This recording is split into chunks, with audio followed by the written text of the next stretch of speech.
İmam-ı Gazali'den İhya-ı Ulûmuddin 3. cilt 1. kitap 3. ve 4. beyan.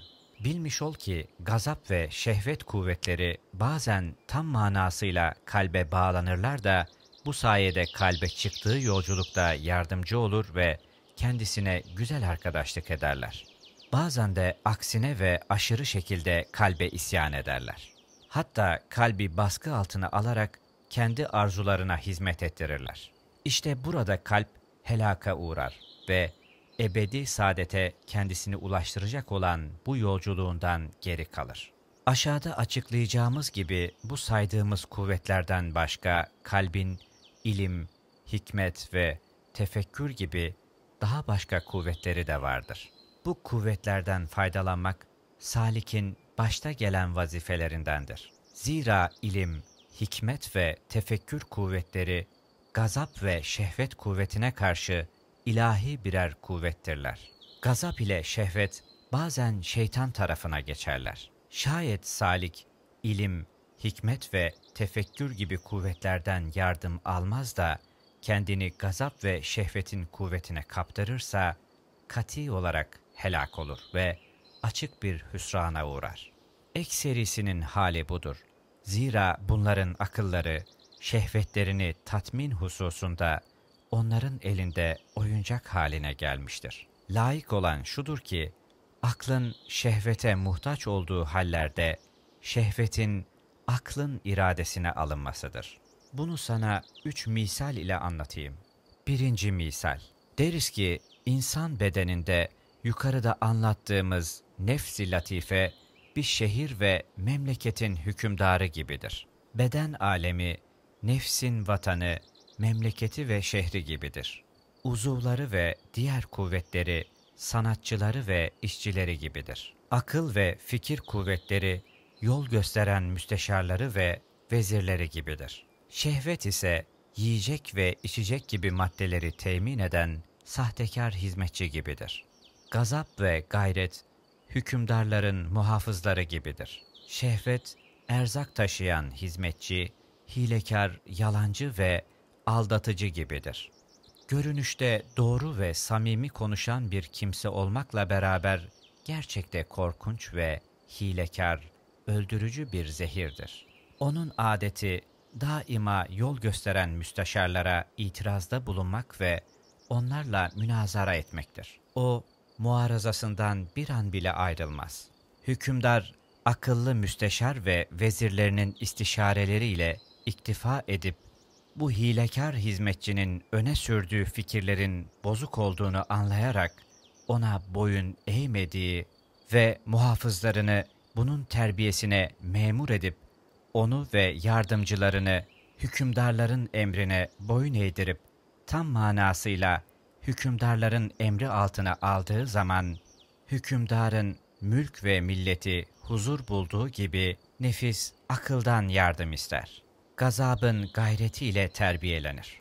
Gazabı şehvete musallat eder ve şehvet ile gazaptan karşılıklı yardım görürse, yani bazen şehveti gazabın karşısına çıkarır ve şehvetin karşı koymasıyla gazabın azgınlığını kırmaya ve bazen de gazabı şehvetin karşısına dikerek şehvetin davranışlarını takbih edip onu kırmaya çalışırsa, o zaman nefsin ahlakı güzelleşir ve kişinin kuvvetleri itidale ulaşır.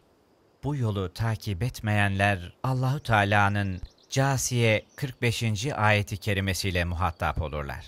Bismillahirrahmanirrahim. Ey Muhammed! Heva ve hevesini ilah edinen, ilmi olduğu halde Allah'ın şaşırttığı kişiyi gördün mü? Sadakallahül azim. Yine Araf 7. ayeti kerimede Bismillahirrahmanirrahim. O hevesine uyanın hali, üstüne varsan da, kendi haline bıraksan da, dilini sarkıtıp soluyan kelbin hali gibidir. Sadakallahül azim. Yine Naziyat 79. ayeti kerimede Bismillahirrahmanirrahim. Kim Rabbinin azametinden korkup da kendini kötülükten alıkoymuşsa, varacağı yer şüphesiz cennettir. Sadakallahül azim. Bu kuvvetler ile ne şekilde mücadele edileceği ve birini diğerine nasıl musallat edileceği inşallah Riyazet-i Nefis kitabında anlatılacaktır. İkinci misal. İnsan bedeni bir şehir, müdrik olan bir akıl da onu idare eden bir hükümdar gibidir. Onun kuvve-i müdrikeleri yani iç ve dış hasseleri de askerleri ve yardımcısı gibidirler. Azaları ise muhafızları gibidir. Öte yandan şehvet ve gazaptan ibaret olan nefs-i emmare yani kötülüğü emreden nefis, hükümdarların memleketlerine saldıran ve muhafızlarını helake çalışan düşman gibidir. Bu adamın bedeni sanki bir hudut şehri, nefsi ise bu şehrin muhafızı gibidir. Şayet bu muhafız düşmana karşı şehri korur, düşmanları ile çarpışır ve onları mağlup ederse, hükümdarın huzuruna döndüğü zaman iltifat görür. Nitekim Allahü Teala Nisa 4. ayeti kerimede Bismillahirrahmanirrahim. Allah mal ve canları ile cihad edenleri mertebece oturanlardan üstün kılmıştır. Sadakallahül azim. Şayet nefis bu serhat şehri kaybeder, vazifesini ihmal ederse yerilir ve cezalandırılır. Allahü Teala ondan intikam alır. Kıyamet gününde kendisine, ey kötü muhafız, eti yedin, sütü içtin, kaybettiğine aldırış etmedin, kırılanı sarmadın, bugün senden intikamımı alırım der. İşte bu mücahedeye işaret eden Resulullah sallallahu aleyhi ve sellem şöyle buyurmuştur. Küçük cihattan büyük cihada döndük. Üçüncü misal. Akıl bir avcı gibidir. Şehveti biniti, gazabı ise av köpeği gibidir.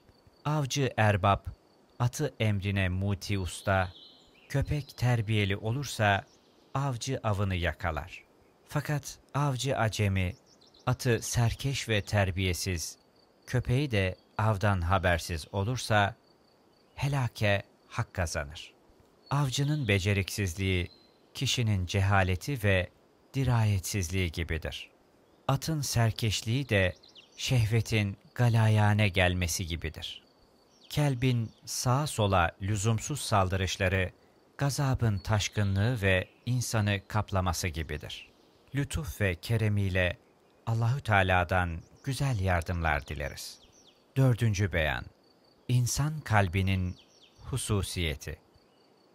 Kalp ile alakalı olarak buraya kadar anlattıklarımızın hepsi insanlarda olduğu gibi hayvanlarda da vardır. Yani bütün bunlar canlılar arasında müşterek vasıflardır. Çünkü insanda olduğu gibi hayvanda da gazap, şehvet ve benzeri zahiri ve batini hasseler vardır. Hatta koyun kurdu gözü ile görür, düşmanı olduğunu kalbi ile bilir ve ondan kaçar. İşte bu da onda batini bir idraktır. Şimdi biz insan kalbinin hususiyetinden bahsedelim. Çünkü insanın şerefi bu sayede yükselir ve Allahü Teala'ya yaklaşmaya liyakat kasbeder. Bu da ilim ve irade olmak üzere ikiye racidir.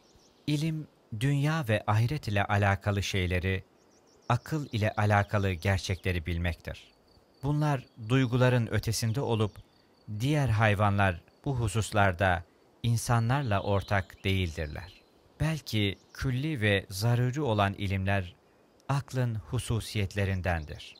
Mesela insan, bir adamın bir anda iki mekanda olamayacağına hükmeder.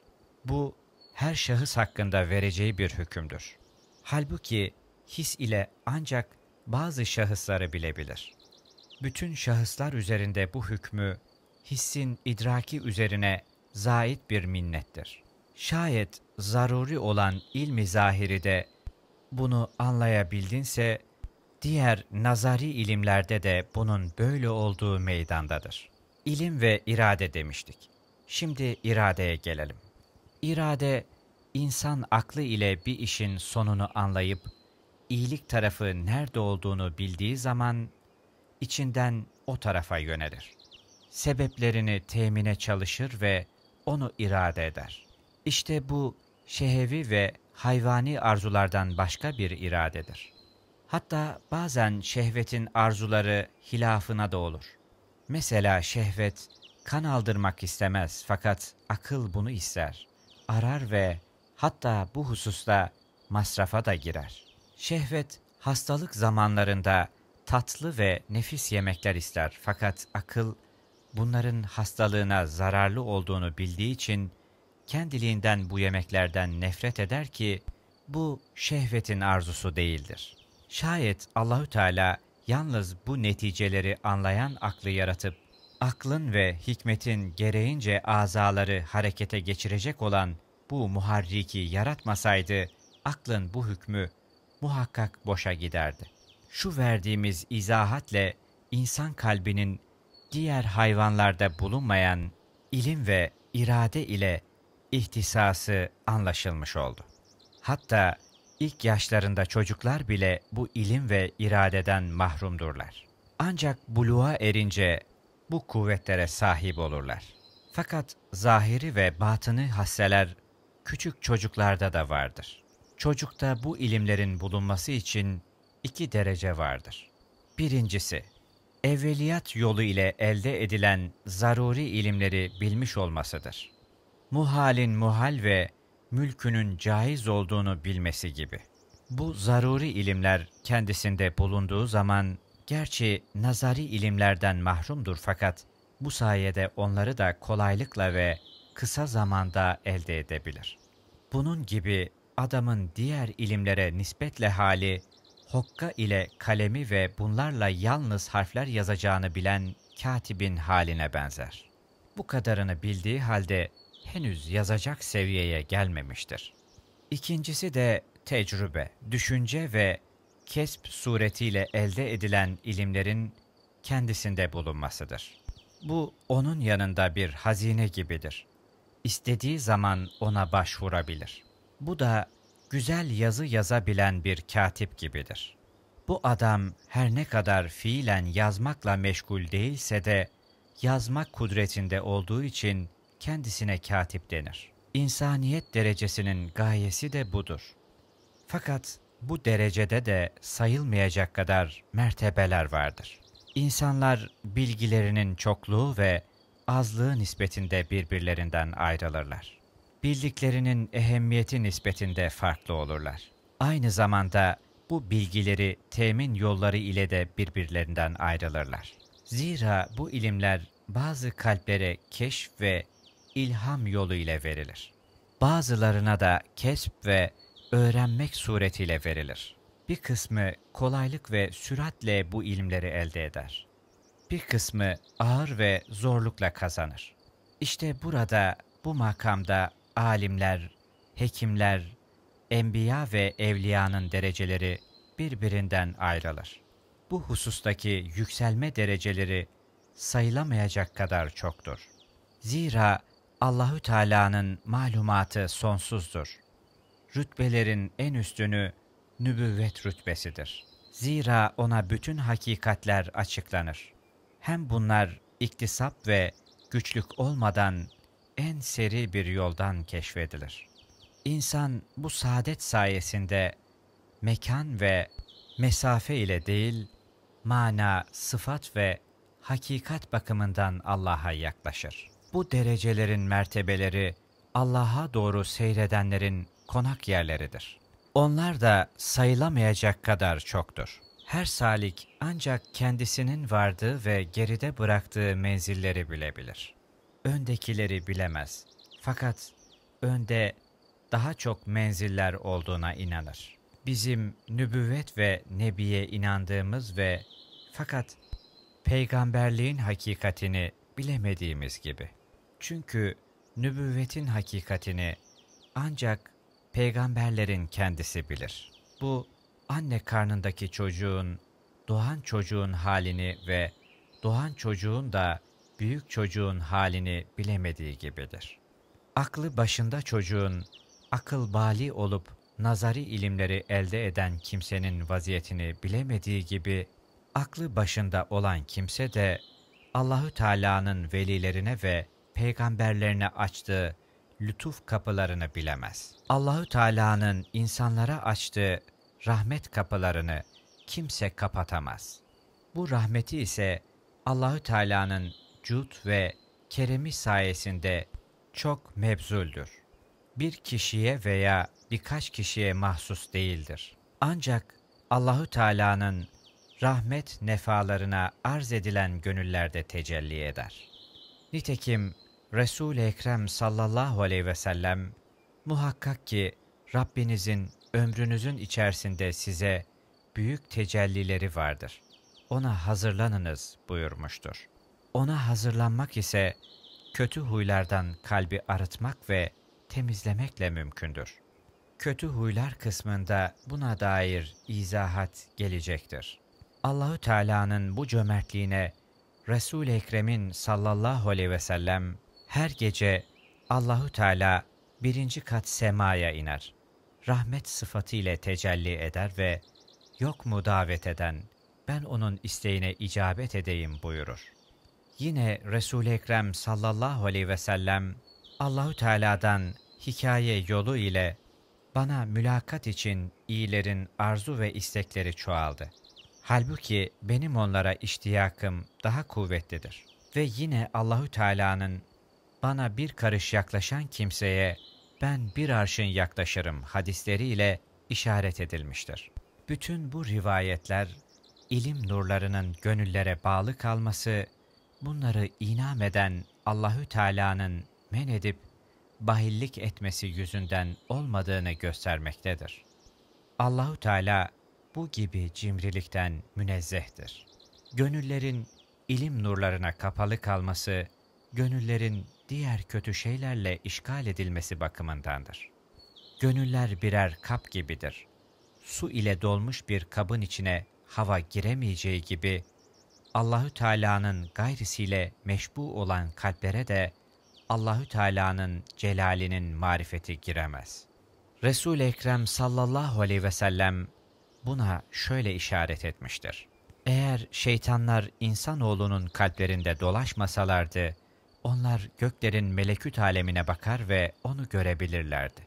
Şu kısa izahtan insanoğlunun hususiyetinin ilim ve hikmet olduğu anlaşılmış oldu. Muhtelif ilim dallarının en şereflisi de Allahü Teala'nın zat, sıfat ve efalini bilmektir. İnsanın kemalatı buradadır.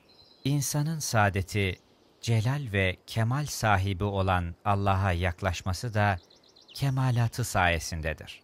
Şu halde beden, kalbin biniti, kalp de ilmin yeridir. İnsanda aranan ve insanın hususiyeti de ilimdir. Çünkü bunun için yaratılmıştır. Yük taşımakta, merkep ile müşterek olan atın, düşmana saldırmakta, kaçmakta ve güzel kalıp ve kıyafette merkepten ayrılmış olması, atın bu hikmete binaen yaratılmış olduğunu göstermektedir. Bu vasıfları kaybeden at, merkep seviyesine düşeceği gibi, birçok vasıflarda diğer hayvanlarla müşterek olan insan da kendisine has birçok vasıflarla hayvandan ayrılır. Bu hususiyetler Allahü Teala'nın mukarreb meleklere verdiği vasıflardır. İnsan hayvanlarla melekler arasında nevi şahsına münasır bir yaratılışa sahiptir. İnsan gıdalanması ve çoğalması bakımından bir nebat, hasse ve kendi iradesiyle hareketi bakımından bir hayvan, kalıp ve kıyafeti bakımından ise duvardaki bir suret gibidir. Onun hususiyeti eşyanın hakikatini bilmesindendir. Bütün aza ve uzuvlarını ilim ve amelde kullanan kimse, kendisini meleklere benzettiği için onların arasına katılmayı hak etmiş ve melek adını almaya layık olmuştur. Nitekim Allahü Teala Kur'an-ı Kerim'de haber verdiği gibi Yusuf Aleyhisselam'ı gören kadınlar Bismillahirrahmanirrahim. Bu bir insan değil, mukerrem bir melektir. Sadakallahül azim demişlerdi. Bunun aksini olarak bedeni zevklerine düşkün olup bütün gayretini yalnız yiyip içmeye verenler ise hayvanat ufkuna düşmüş olurlar.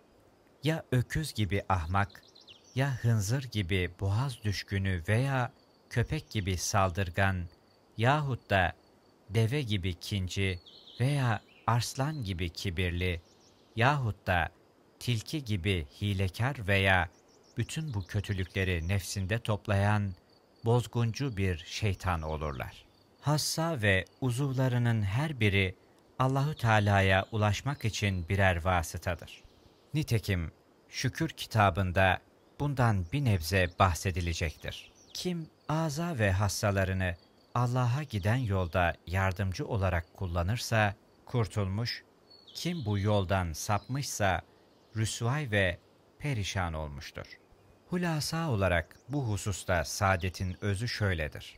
Allahü Teala'ya ulaşmayı gaye, ahireti karargah, dünyayı ineceği konak yeri, bedenini binit, azaları da bedenin hizmetçisi olarak kabul etmeli ve müdrikin kendisi de memleketlerinin ortasında oturan hükümdarlar gibi beden memleketinin ortası demek olan kalbe oturmalıdır. Beynin ön tarafında yerleştirilen kuvve-i hayaliyeyi de haber alıcı bir ajan olarak kabul etmelidir. Çünkü hissedilen haberler hep orada yerleşir. Beynin arka kısmında bulunan kuvve-i hafızayı da hazine vekili gibi kabul etmelidir. Çünkü her şey orada saklanıyor. Dilini de tercüman, hareket eden uzuvlarını da katipler, 5 hassayı da casuslar gibi kabul etmeli ve bunların her birine ayrı bir vazife vermelidir. Mesela göz renkleri, kulak sesleri, burun kokuları, tarassut vazifeleriyle vazifelendirilmeli, diğer azaları salahiyetli oldukları işlerde kullanmalıdır. Zira bu azaların her biri müvekkel olduğu bu alemlerden aldıkları haberleri önce kuvve-i hayaliyeye gönderirler. O da bunları kuvve-i hafızaya teslim eder. Kuvve-i hayaliye postacı, kuvve-i hafıza ise hazine vekili demektir. Bu hazine vekili aldığı bu haberleri hükümdara, bu hükümdar ya kalpte veya dimağın ortasındadır, arz ederler. Hükümdar da memleketini sevkü idare etmekte, gayesine ulaşmak istediği yolculuğunda ve başına bela olan düşmanını yenmekte ve yoluna çıkacak, yolculuğuna engel olacak haramileri def etmekte muhtaç olduğu miktarı buradan alır. Hükümdar bu şekilde çalıştığı takdirde Allah'ın nimetine şükreden ve mesut ve bahtiyarlardan olur. Şayet şu söylediklerimizi ihmal eder ve bunları gazap, şehvet ve diğer peşin isteklerinde yahut yolculuğunda yolunun uğradığı yerlerde imaret yapmak üzere kullanırsa ki aslında bu adamın vatanı burası değil, belki ahirettir. İşte o zaman rüsvay ve perişan olur. Nankörlük eden Allah'ın kendisine verdiği askerlerini Allahü Teala'nın yardımında kullanmayan ve Allah'ın ordusunu perişan eden kötü bir insan olur. Ve bu suretle Allah'ın azabına uğrar. Allah'ın gazabından yine ona sığınırız. Kabul Ahbar anlatmış olduğumuz şu misale işaret ederek der ki, Hazreti Ayşe'nin radıyallahu anha ziyaretine gitmiştim. Kendisine dedim ki, göz insana yol gösterir, kulak gelecek tehlikeleri duyurur. Dil tercümanlık yapar, eller kanat vazifesini görür. Ayaklar da posta hizmetlerini yerine getirirler. Kalp ise bir hükümdardır. Hükümdar huzur içinde olursa, mahiyeti ve ordusu da huzur içinde olur. Beni dinleyen Hazreti Ayşe radıyallahu anha, ben de Resul-i Ekrem'in böyle söylediğini işittim buyurdu. Hazreti Ali radıyallahu anh da kalbi şöyle temsil eder. Allahü Teala'nın yeryüzünde ayineleri yani sığacağı kaplar vardır. onlar da kalplerdir. Allah katında kalplerin en sevimlisi, en ince ve yumuşak, en safi ve en selabetli olanıdır buyurdu ve sonra da bu sözleri dininde selabetli, iman ve yakinde safi, dostlarına karşı yumuşak olan kalptir diye açıkladı ve bu açıklama Fetih 29. ayeti kerimede Bismillahirrahmanirrahim. Kafirler üzerine şiddetli ve kendi aralarında merhametlidirler. Sadakallahül azim. Yine Nur 35. ayeti kerimede Bismillahirrahmanirrahim. Onun nurunun benzeri cam içindeki ışık gibidir. Sadakallahül azim. Ayet-i celilelerin işareti ve bir açıklaması olmuştur. Ubey bin Kab radıyallahu an bu ayeti kerimenin tefsirinde ayet-i celile müminin imanının nuru ile dolan kalbini Nur suresi 40. ayeti kerimede Bismillahirrahmanirrahim. Büyük denizlerdeki karanlıklar gibi. Sadakallahül azim. Ayet-i celilesi de münafığın kalbini temsil eder demiştir. Sehli Tüsteri de kalp ile göğüs, arş ile kürsi gibidir demiştir. İşte kalbin misalleri bunlardır. 4. beyan sonu. 5. beyanda kalbin vasıflarının toplandığı yerlerin beyanı ve misalinde inşallah görüşmek üzere. Selam, hidayete tabi olanlara ve hidayete erenlere olsun. Allah'a emanet olun.